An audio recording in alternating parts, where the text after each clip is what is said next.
We have to share with you an urgent warning from the state health department after a child here in our state dies from the flu. This is the first pediatric flu death in Indiana this season. And this comes after 24 Hoosiers have already died from the flu.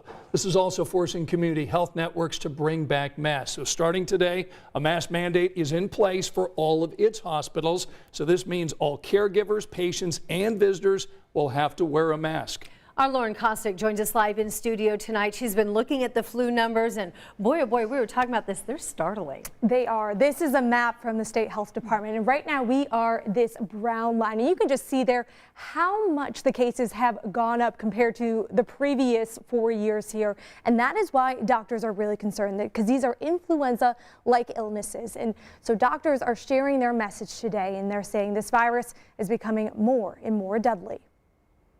Indiana's top health leaders are pushing for more people to get vaccinated after the number of flu-related deaths double in just a week.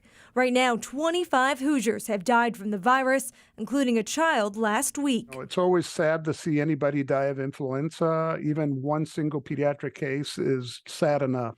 Dr. John Christensen with Riley Hospital for Children says the chances of a child dying from the flu is still low, but catching it is extremely high. The emergency room is packed with patients being seen on a day-to-day basis, being seen for influenza and breaking records. In November, Riley Hospital reported 354 positive flu tests.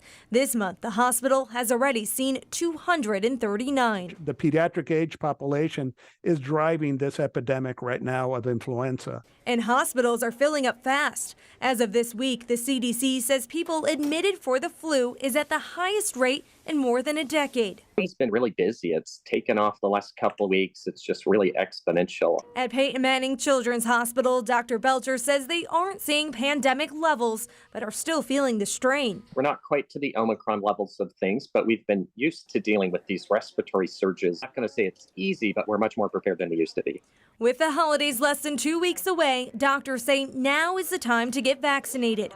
Worried if people don't, the state could see an even worse surge come early January. People are looking towards Christmas and visiting their family. This is the time to get the vaccine because it takes a couple of weeks before you can build immunity. Boy, that line of seeing the cases increasing really, that catches your attention. When you see that, are healthcare leaders worried right now about having enough capacity, Lauren? Yes, the Indiana Hospital Association, they said today if we continue at this pace with this much flu, with this many viruses, that we could exceed the level we were seeing during COVID, which is just mind-boggling to think about. Yeah, that's hard to process. It's a big number. All right, so get vaccinated. Yes. If you don't feel well, stay home. Right, be extra cautious this holiday. And like I said, 2 weeks until Christmas. So if you haven't gotten your flu shot, now is the time. Yeah, that's right. It takes about 2 weeks to provide preventative effect. All right, thanks, Lauren.